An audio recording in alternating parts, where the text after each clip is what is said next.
This is demonic.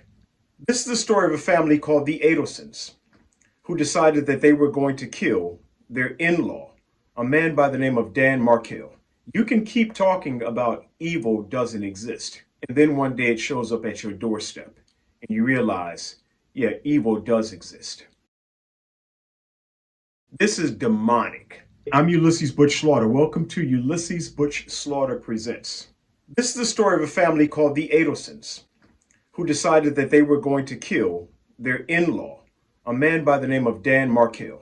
Dan Markel was a law professor at Florida State University, and he was killed back in July of 2014. So 11 years later, some of the details concerning his murder are still coming to light. But what's very clear is that his mother-in-law, his brother-in-law, three other people that they hired set this man up. This man was the father of two children who now watch the news knowing that their grandmother and their uncle hired three other people to kill their father. And there's a very good chance that their mother had something to do with it as well. This is a story that a lot of people are talking about, but very few people live this story. Very few people who talk about this story have lived components of this story. I'm one of the people who have lived components of this story. I believe I have a different take on this whole conversation. A lot of people are talking about the legal side. You'll hear people say, well, I'm not a lawyer, but, or you hear somebody say, I'm not a psychologist, but.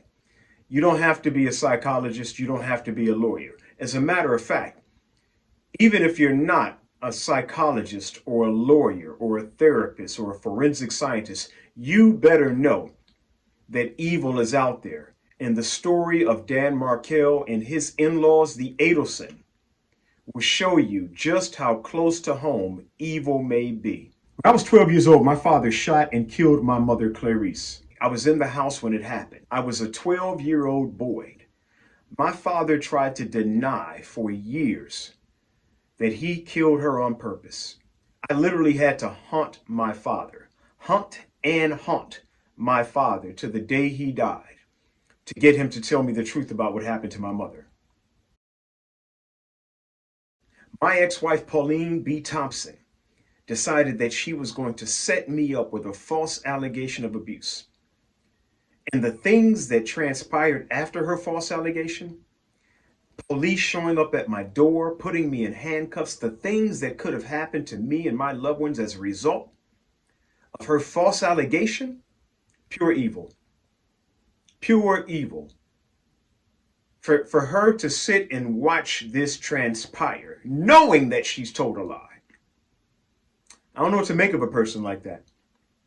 I do know that people like that need to be brought to justice. In the Adelson case, Wendi Adelson, Dan Markel's wife, was known to have said that he was being abusive. She was always talking about how abusive he was. Women in particular are good for talking about being abused.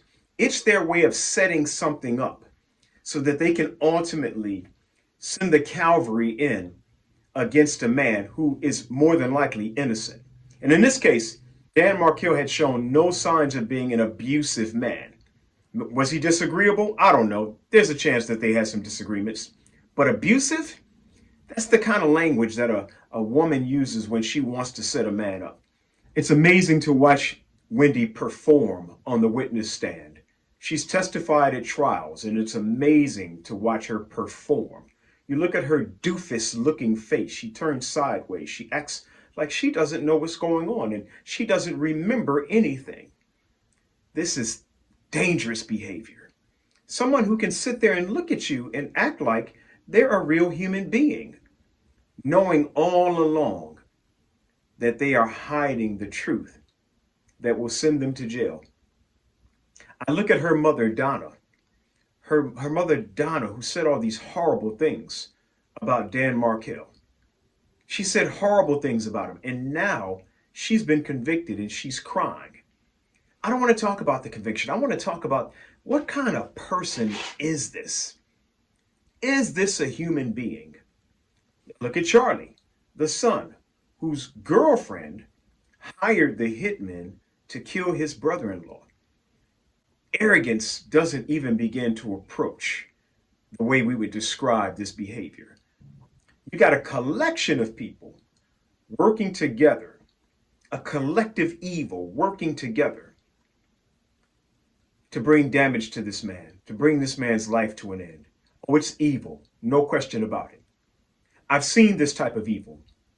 This is demonic. There's a very good chance that Wendi Adelson helped her brother and her mother to kill her husband, the father of her two sons.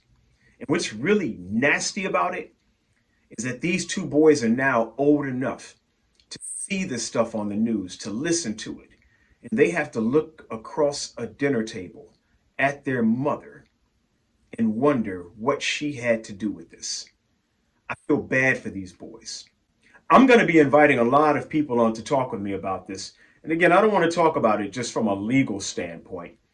Legal is one thing. Psychology is one thing. This is a story about demonic energy that is dancing around in our homes, dancing around in our neighborhoods, and we can pretend like it doesn't exist. I'll be talking about my experience when it comes to this kind of stuff. Not just my analysis, but my experience when it comes to this type of stuff. And I hope you'll join me.